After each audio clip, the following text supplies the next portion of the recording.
അഥവാ ഒരു ഭാഗത്ത് എക്സ്ട്രീം ലെവൽ കമ്മ്യൂണലിസം നടക്കുന്നു, അങ്ങേയറ്റത്തെ വർഗീയവൽക്കരണത്തിന്റെ ഒരു രാഷ്ട്രത്തിലെ തന്നെ മൊത്തത്തിലുള്ള വലിയ വലിയ പാർട്ടികളൊക്കെയും ആ വർഗീയത നടത്തിക്കൊണ്ടിരിക്കുന്നു. ഇപ്പുറത്താകട്ടെ ഒന്നുമില്ലാതെ, മൂല്യങ്ങളില്ലാതെ, മതങ്ങളില്ലാതെ മറ്റൊരു ലോകത്തിലൂടെ കൊണ്ടുപോകാൻ വേണ്ടി ശ്രമിച്ചുകൊണ്ടിരിക്കുന്നു. ഈ ശ്രമത്തിന്റെ ഇടയിൽ ഇങ്ങനെ ഒരു എക്സ്ട്രീമിസവും നമുക്കറിയില്ല, അഥവാ കമ്മ്യൂണലിസം ഇല്ലാതെ, ഈ എക്സ്ട്രീം ലിബറലിസം ഇല്ലാതെ മനുഷ്യന്റെ വാല്യൂസിനെ കാത്തു സൂക്ഷിച്ചുകൊണ്ട് വ്യത്യസ്ത മതക്കാർക്കും എല്ലാ ആചാരക്കാർക്കും അവരുടെ ആചാരങ്ങൾ നിലനിർത്തിക്കൊണ്ട് അവരുടെ വിശ്വാസങ്ങൾ നിലനിർത്തിക്കൊണ്ട് എല്ലാ മനുഷ്യരെയും തോളോട് തോളൊരുമ്മി ഇതിന്റെ രണ്ടിന്റെയും മധ്യത്തിൽ നിന്നുകൊണ്ട്, അഥവാ ഇപ്പുറത്തെ വർഗീയതയും ഞങ്ങൾക്കറിയില്ല, ഇപ്പുറത്തെ ലിബറലിസവും ഞങ്ങൾക്കറിയില്ല, എക്സ്ട്രീം ലിബറലിസവും ഞങ്ങൾക്കറിയില്ല എന്ന് വെച്ച് മൂല്യത്തിൽ നിൽക്കുന്ന പാർട്ടിയുടെ പേരാണ് ഇന്ത്യൻ യൂണിയൻ മുസ്ലിം ലീഗ് എന്നാണ് നമ്മൾ ആദ്യമായി മനസ്സിലാക്കേണ്ടത്. അങ്ങേ തലയും നമുക്കറിയില്ല, ഇങ്ങേ തലയും നമുക്കറിയില്ല. കാരണം നമ്മെ സംബന്ധിച്ചിടത്തോളം നമുക്ക് ഓരോ ഹൈന്ദവനും പ്രഭാതത്തിൽ പ്രാർത്ഥിക്കാനുണ്ട്, അവർക്ക് അമ്പലങ്ങളിൽ പോകാനുണ്ട്, അവർക്ക് അവരുടേതായ കർമ്മങ്ങൾ ചെയ്യാനുണ്ട്, അവരുടെ മക്കളെ അവരുടേതായ രീതിയിൽ വളർത്താനുണ്ട്, ആ രീതിയിൽ തന്നെ കല്യാണം കഴിപ്പിച്ചു പോകണമെന്ന് അവർക്ക് മോഹമുണ്ട്. അതിനെ കാത്തു സൂക്ഷിക്കുന്ന രാഷ്ട്രീയം. മറ്റൊരു ഭാഗത്ത് 5 വക്ത് നിസ്കരിക്കാനുണ്ട്, ഹജ്ജിന് പോകാനുണ്ട്, ഉംറക്ക് പോകാനുണ്ട്, ഇതുമായി ബന്ധപ്പെട്ട കാര്യങ്ങൾ ചെയ്യാനുണ്ട്. അതിനെയെല്ലാം സംസ്കാരം പോലെ കാണുന്ന ഒരു മതത്തിന്റെ രാഷ്ട്രീയം. എല്ലാവർക്കും അവരുടേതായ ഈ കാണുന്ന അത്യുന്നതങ്ങളിൽ ദൈവത്തിന് സ്ഥാനമെന്നും സന്മനസ്സുള്ളവർക്ക് ഭൂമിയിൽ സമാധാനമെന്നും പ്രാർത്ഥിച്ചുകൊണ്ട് ലോകത്തിന് മുഴുവൻ സമാധാനത്തിന് വേണ്ടി കാംക്ഷിക്കുന്ന ക്രിസ്ത്യൻ കമ്മ്യൂണിറ്റിക്ക് അവരുടേതായ മൂല്യങ്ങളുണ്ട്. എല്ലാ മതക്കാരും അവരുടെ മൂല്യങ്ങളിലൂടെ നടന്നുകൊണ്ട് ആരും തമ്മിൽ പരസ്പരം വിദ്വേഷമില്ലാതെ, പ്രശ്നങ്ങളില്ലാതെ എല്ലാവരും അവരവരുടെ അവകാശങ്ങൾ വീതിച്ചെടുത്തുകൊണ്ടും അതിനെ സ്വായത്തമാക്കിക്കൊണ്ടും തങ്ങളുടേതായ ഓരോ ആളുകളെയും മുന്നോട്ട് കൊണ്ടുപോകുന്ന മൂല്യത്തിന്റെ രാഷ്ട്രീയത്തിന്റെ പേരാണ് ഇന്ത്യൻ യൂണിയൻ മുസ്ലിം ലീഗ്. ആ ഒരു രീതിയിലേക്ക് നമ്മൾ പോകുമ്പോൾ അതിൽ നിന്നുകൊണ്ട് മുന്നോട്ട് പോകലാണ് നമ്മുടെ ദൗത്യം. നമുക്ക് വർഗീയത അറിയില്ല, അത് വെറുതെ മൈക്ക് കെട്ടി പ്രസംഗിക്കുകയല്ല. സത്യത്തിലൊരു യഥാർത്ഥ മുസൽമാന്, ഒരു യഥാർത്ഥ ഹൈന്ദവന്, ഒരു യഥാർത്ഥ ക്രിസ്ത്യാനിക്ക് ഒരിക്കലും വർഗീയത അറിയില്ല. വിദേശ രാജ്യങ്ങളിലൊക്കെ പോയാൽ ക്രിസ്തു മതക്കാർ എത്ര രസകരമായിട്ടാണ് മറ്റുള്ളവരോട് പെരുമാറുന്നത്. അമേരിക്കയിൽ നമ്മൾ പോയി കഴിഞ്ഞാൽ പോയവരോട് ചോദിച്ചു നോക്കുക, വെള്ളിയാഴ്ച ദിവസം അഥവാ നമ്മളെപ്പോലെയുള്ള മുസ്ലിമീങ്ങൾക്ക് പള്ളിയില്ലാത്ത സ്ഥലത്ത് അവിടെ പള്ളി ജുമാക്ക് വേണ്ടി വിട്ടുകൊടുക്കുന്നത് ക്രിസ്ത്യൻ സൊസൈറ്റിയാണ്. പല മുസ്ലിം രാജ്യങ്ങളിലും അവർക്ക് അമ്പലം വേണമെന്ന് ആവശ്യപ്പെടുമ്പോൾ അത് കയറ്റിക്കൊടുക്കുന്നത് മുസ്ലിം കമ്മ്യൂണിറ്റിയാണ്. ഇങ്ങനെ എത്രയോ സ്ഥലങ്ങളിൽ അങ്ങോട്ടും ഇങ്ങോട്ടും കൈമാറ്റം ചെയ്യപ്പെടുന്ന അവരുടേതായ ഓരോ കാര്യത്തിനും വേണ്ടി, നിലപാടിനും വേണ്ടി. പക്ഷെ ഒരിക്കലും എവിടെയും നമ്മൾ വർഗീയത അമിതമായി കണ്ടിട്ടില്ല. അപ്പൊ വർഗീയത എന്നത് നമുക്കറിയില്ല, നമ്മൾ ആ ലോകത്തേക്ക് പോവുകയേയില്ല.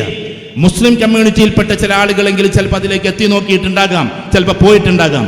അതുകൊണ്ട് തന്നെ ആരോടും സമരസപ്പെട്ടു പോകാൻ നമ്മൾ ഇല്ലതാനും. അതാണ് മുസ്ലിം ലീഗിന്റെ രാഷ്ട്രീയം. ഇപ്പുറത്താകട്ടെ എന്നാൽ ഒന്നും വേണ്ട, എല്ലാവരും ഒരുപോലെ കഴിയണമെന്ന ധാരണയിൽ യാതൊരു മൂല്യങ്ങളുമില്ലാതെ എല്ലാം ഒഴിവാക്കിക്കൊണ്ടൊരു ഭാഗത്ത് പോയിരിക്കുന്ന രാഷ്ട്രീയവും നമുക്കറിയില്ല. നമുക്ക് നമ്മുടെ മുമ്പിലുള്ളത് ആരൊക്കെയാണ്? ഖായിദ മില്ലത്ത് മുഹമ്മദ് ഇസ്മായിൽ സാഹിബാണ്, പിന്നെ ആരൊക്കെയാണ്? ബാഫക്കി തങ്ങളാണ്, പിന്നെ ആരാണ്? സിദി സാഹിബാണ്, പിന്നെ ആരാണ്? CH മുഹമ്മദ് കോയ സാഹിബാണ്. ഇങ്ങനെ ഓരോ ആളുകളെയും ഇങ്ങനെ എണ്ണി ഈ അടുത്തിടെ വിട പറഞ്ഞു പോയിട്ടുള്ള പ്രിയങ്കരനായ ഹൈദരലി ശിഹാബ് തങ്ങൾ വരെ നമ്മളിങ്ങനെ എടുത്തു നോക്കുമ്പോൾ ഓരോ ആളുകളും ഇങ്ങനെ നീതിപൂർവ്വം നിലനിൽക്കുകയും അവരുടെ മതത്തിന്റെ അടിസ്ഥാനത്തിൽ ജീവിക്കുകയും എല്ലാ മനുഷ്യരെയും സ്നേഹിക്കുകയും ചെയ്തിട്ട് മുന്നോട്ട് പോയവരാണ്. ആ ഒരു പോക്കിന്റെ തുടർച്ചയാണ് 75 വർഷം പിന്നിടുമ്പോഴും നമുക്ക് ചിന്തിക്കാനുള്ളത്. ആ ചിന്തയാണ് നമ്മൾ വളർത്തിയെടുക്കേണ്ടത്. ഇന്നത്തെ രാഷ്ട്രീയമല്ല, ഇന്നിന് വേണ്ടി മാത്രമുള്ള ഇന്നത്തെ നിലനിൽപ്പിന്, ഇന്നത്തെ പഞ്ചായത്ത് പ്രസിഡന്റ് ആകാന്, ഇന്നത്തെ ഇതാകാന്. സത്യത്തിൽ നമ്മൾ നേതാവാകണ്ട എന്ന് തീരുമാനിച്ചാൽ ഇഖ്ലാസ് കൂടുമെന്നതാണ്. ഞാൻ നേതാക്കന്മാരെ അധിക്ഷേപിക്കുകയല്ല. നേതാവാകണ്ട എന്ന് ആരെങ്കിലും തീരുമാനിച്ചു കഴിഞ്ഞാൽ അവിടെ മുതൽ ഇഖ്ലാസ് തുടങ്ങുകയായി. അതുകൊണ്ട് നേതാവായവരൊക്കെ ഇഖ്ലാസ് ഇല്ലാത്തവരാണെന്നല്ല ഞാൻ പറയുന്നത്. എങ്ങനെ എന്നെ പിടിച്ച് നേതാവാക്കിയാലും ഞാൻ നേതാവാകാനില്ല എന്ന് സ്വന്തം മനസ്സിനോട് പറഞ്ഞുകൊണ്ടിരിക്കണം. സ്വന്തം മനസ്സിനോട് നേതാവാകുക എന്ന് പറഞ്ഞാൽ എങ്ങനെ നേതാവാകാനല്ല? ചിലപ്പോൾ മണ്ഡലം കൊണ്ട് നടക്കാൻ നേതൃത്വം ആവശ്യമുണ്ടാകും, പഞ്ചായത്ത് കൊണ്ട് നടക്കാൻ ആവശ്യമുണ്ടാകും, വാർഡ് കൊണ്ട് നടക്കാൻ ആവശ്യമുണ്ട്. അതൊക്കെ ആകണം, പാർട്ടി നമ്മളെ ഏൽപ്പിച്ചാൽ ചെയ്യണം. പക്ഷെ എനിക്ക് ഇങ്ങനെ മറ്റുള്ളവരെയെല്ലാം കുതികാൽ വെട്ടിയിട്ട് അവരെയൊക്കെ വെട്ടിത്തിരുത്തിയിട്ട് എനിക്ക് എരച്ചു കയറണം എന്ന് ചിന്തിച്ചു തുടങ്ങിയാൽ പിന്നെ അവിടെ രാഷ്ട്രീയം അസ്തമിക്കുകയാണ്. രാഷ്ട്രീയം എന്ന് പറഞ്ഞാൽ അതിനൊരു അർത്ഥം കൊടുത്തിട്ടുണ്ട്. മുഗാന്തോ കൊടുത്തത് politics is a game play to attain and maintain power എന്നാണ്. അധികാരം നിലനിർത്താനും അത് നേടിയെടുക്കാനും നിലനിർത്താനുമുള്ള ഒരു കളിയുടെ പേരാണ് രാഷ്ട്രീയം. ഇന്ത്യൻ യൂണിയൻ മുസ്ലിം ലീഗ് ഒരിക്കലും അങ്ങനെ ലക്ഷ്യം വെച്ചുകൊണ്ടല്ല തുടങ്ങിയത്, അങ്ങനെ ലക്ഷ്യം വെച്ചുകൊണ്ടല്ല ജൈത്രയാത്ര തുടരുന്നത്, അങ്ങനെ ലക്ഷ്യം വെച്ചുകൊണ്ടല്ല അതിന്റെ ഡീവിയേഷൻസ് സംഭവിക്കുന്നത്. അതുകൊണ്ട് തന്നെ നമ്മെ സംബന്ധിച്ചിടത്തോളം അതിനെ ഒഴിവാക്കുക എന്നത് ആദ്യത്തെ കാര്യമാണ്. പാർട്ടി നമ്മളെ ഏൽപ്പിച്ചു കഴിഞ്ഞാൽ നമ്മളുണ്ട്, ഇല്ല എങ്കിൽ സൗമനസ്യതയോടുകൂടി നമ്മളുണ്ട്. നമുക്കാവശ്യം നമ്മുടെ ഉയർച്ചയല്ല, അഥവാ സമൂഹത്തിലൂടെ നമ്മൾ വളരുക എന്നതിനേക്കാൾ അപ്പുറം നമ്മളിലൂടെ സമൂഹം വളരുക എന്ന ഇക്വേഷനിലേക്ക് നമ്മൾ എത്തണം. നമ്മളിപ്പോൾ തിരിച്ചു പിടിച്ചിരിക്കുന്നത് നമ്മളിലൂടെ അഥവാ സമൂഹത്തിലൂടെ നമ്മൾ വളരുക എന്നതാണ്. സമൂഹത്തിലൂടെ നമ്മൾ വളരുക എന്നതിനെ വിട്ടേച്ച് നമ്മളിലൂടെ സമൂഹം വളരട്ടെ എന്നതായിരിക്കണം നമ്മുടെ സ്ലോഗൻ. ആ സ്ലോഗൻ നമ്മൾ കൊണ്ടു നടന്നു കഴിഞ്ഞാൽ നമ്മുടെ സ്ഥാനം ഒരിക്കലും ചിലപ്പോൾ സീറ്റിലാകണമെന്നില്ല, നമ്മുടെ സ്ഥാനം കാറിലാകണമെന്നില്ല, നമ്മുടെ സ്ഥാനം വീട്ടിലാകണമെന്നില്ല. നമ്മുടെ സ്ഥാനം ഉറപ്പായിട്ടും പാവപ്പെട്ടവരുടെ മനുഷ്യന്റെ മനസ്സിന്റെ ഉള്ളിലായിരിക്കും അങ്ങനെയുള്ള നേതാക്കന്മാരുടെ സ്ഥാനം. അങ്ങനെയുള്ള നേതാക്കന്മാർക്ക് സ്ഥാനം അവിടെയാണ്.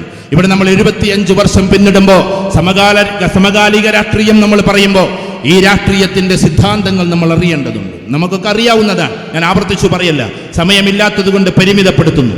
എന്ന് വെച്ചാൽ ഇനി വരാനിരിക്കുന്ന കാലം എന്താകുമെന്ന് നമുക്കറിയില്ല.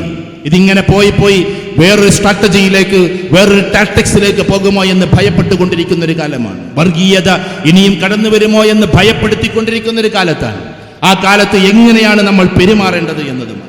അഥവാ ഒരു ഭാഗത്ത് വർഗീയത ചടുലമായി നടക്കുന്നു, മറ്റൊരു ഭാഗത്ത് ഈ പറയുന്ന എക്സ്ട്രീം ലിബറലിസം അത് ചടുലമായി നടക്കുന്നു. ഇത് രണ്ടിന്റെയും ഇടയിൽ ഞെരിഞ്ഞമർന്ന് ഇല്ലാതെയാവുകയല്ല മുസ്ലിം ലീഗ് ചെയ്യേണ്ടത്. പകരം അവിടെ നിന്നും സടകുടഞ്ഞെഴുന്നേറ്റ് വീണ്ടും വാല്യൂസോടെ, സ്നേഹത്തോടെ, ഈ സൗരഭ്യത്തോടെ വീണ്ടും പാർട്ടിയെയും ഈ കാണുന്ന മുഴുവൻ ജനങ്ങളെയും ഇതുപോലെ നിലനിർത്തുകയും ചെയ്യുക എന്നതാണ് നമ്മുടെ ഉത്തരവാദിത്വം. നമ്മുടെ ഉത്തരവാദിത്വം എന്താണ്? ആരാണ് ഒരു ലീഡർ എന്ന് പറഞ്ഞാൽ? ഞാൻ ഒന്നും കൂടി ആവർത്തിച്ചു പറയുന്നു, ലീഡർ എന്ന് പറഞ്ഞാൽ ജനങ്ങളിലൂടെ വളരേണ്ടവനല്ല, തന്നിലൂടെ ജനങ്ങളെ വളർത്തുന്നവനാണ്. ലീഡർ ഒരിക്കലും മുമ്പേ നടക്കുന്നവനല്ല. ചിലർ നമുക്ക് പറഞ്ഞു തരും മുമ്പിൽ നടക്കുന്നവനാണ് ലീഡർ എന്ന്. മുമ്പിൽ നടക്കുന്നവൻ ലീഡറല്ല, ബാക്കിയുള്ളവർ ഫോളോവേഴ്സായി മാറും. എന്നാൽ നമ്മുടെ തിസീസ് അഥവാ ഇന്ത്യൻ യൂണിയൻ മുസ്ലിം ലീഗ് ചർച്ച ചെയ്യേണ്ടുന്ന ലീഡർഷിപ്പ് എന്ന് പറഞ്ഞാൽ ലൈക്ക് ഗുഡ് ഷെപ്പേർഡ്. ഓരോ പ്രവാചകന്മാരും ആട്ടിടയന്മാരായിരുന്നു. ആട്ടിടയനല്ലാതെ ഒരു പ്രവാചകനും കടന്നു പോയിട്ടില്ല എന്ന് പ്രവാചക തിരുമേനി സല്ലല്ലാഹു അലൈഹി വസല്ലം പറയുന്നുണ്ട്. അത് ആട്ടിടയൻ എന്ന് പറഞ്ഞാൽ എല്ലാവരും ആടിനെ മേച്ചു എന്നല്ല അതിന്റെ അർത്ഥം. 1.25 ലക്ഷത്തോളം വരുന്ന പ്രവാചകന്മാർ ആടിനെ മേച്ചോ മേച്ചില്ലയോ എന്ന് കണക്കുകൾ നമ്മുടെ പുസ്തകത്തിലില്ല. പക്ഷേ ആ ഉപയോഗം എന്താണ്? ആട്ടിടയന്റെ രീതി ഓരോ പറ്റം ജനതയും മുമ്പിലെത്തുന്നത് വരെ പിന്നിൽ നിന്ന് കൊടുക്കുക എന്നതാണ്. കിങ്ങിനേക്കാൾ വലുത് കിങ് മേക്കറാണ്. കിങ്ങിനേക്കാൾ വലുത് കിങ് മേക്കറാണ്. രാജാവിനേക്കാൾ അപ്പുറം രാജാവിനെ സൃഷ്ടിക്കുന്നവനാണ് എന്ന് തിരിച്ചറിയലാണ്. നമ്മളിവിടെ ഒരുപാട് ആളുകളുടെ ഫോട്ടോസ് കാണുമ്പോൾ ഇതാ നമ്മൾ കാണുന്നത് ഖായിദെ മില്ലത്തിന്റെ ബാഫക്കി തങ്ങളുടെ സീതി സാഹിബിന്റെ, പൂക്കോയ തങ്ങളുടെ CH മുഹമ്മദ് കോയ സാഹിബിന്റെ, അതേപോലെ അപ്പുറത്തേക്ക് നോക്കുമ്പോൾ ഗുലാം മുഹമ്മദ് ബനാത്ത് വാല സാഹിബിന്റെ, പാണക്കാട് സെയ്ദ് മുഹമ്മദ് അലി ശിഹാബ് തങ്ങളുടെ, ഈ അഹമ്മദ് സാഹിബിന്റെ, ഇങ്ങനെ ഓരോരുത്തരുടെയും ചരിത്രം നമ്മൾ എടുത്തു നോക്കുമ്പോൾ ഓരോ ആളുകളും മുമ്പിൽ നിന്നുകൊണ്ട് നയിക്കുന്നതിനേക്കാൾ അപ്പുറത്തേക്ക് ഓരോ ആളുകളെയും ഉയർത്തിക്കൊണ്ടുവരാനാണ് ശ്രമിച്ചത്. നിങ്ങൾ ആദ്യത്തെ ആളുകളുടെ ഫോട്ടോ ഒന്ന് കാണുക. ഖായിദെ മില്ലത്ത് മുഹമ്മദ് ഇസ്മായിൽ സാഹിബ് ഈ മഞ്ചേരിയിലേക്ക് മത്സരിക്കാൻ വേണ്ടി അദ്ദേഹത്തെ കൊണ്ടുവരുമ്പോ നിൽക്കില്ല എന്ന് പറഞ്ഞുകൊണ്ട് വീണ്ടും വീണ്ടും പിന്നോട്ടടിച്ച മനുഷ്യന്റെ പേരാണ് ഖായിദെ മില്ലത്ത് മുഹമ്മദ് ഇസ്മായിൽ സാഹിബ്. ഓരോ മന്ത്രിമാരെയും തെരഞ്ഞെടുക്കാൻ വേണ്ടിയിട്ട് പേരെഴുതി കൊടുത്തിട്ട് നിയമസഭയിൽ പോയിട്ട് നിങ്ങൾ അങ്ങനെ ചെയ്യണമെന്ന് പറഞ്ഞിരുന്നതാണ് അപ്പുറത്തുണ്ടായിരുന്ന അവസാനത്തെ തങ്ങൾ അഥവാ ഹൈദർ അലി തങ്ങളും അപ്പുറത്തുള്ള മുഹമ്മദ് അലി ശിഹാബ് തങ്ങളും ഒക്കെ.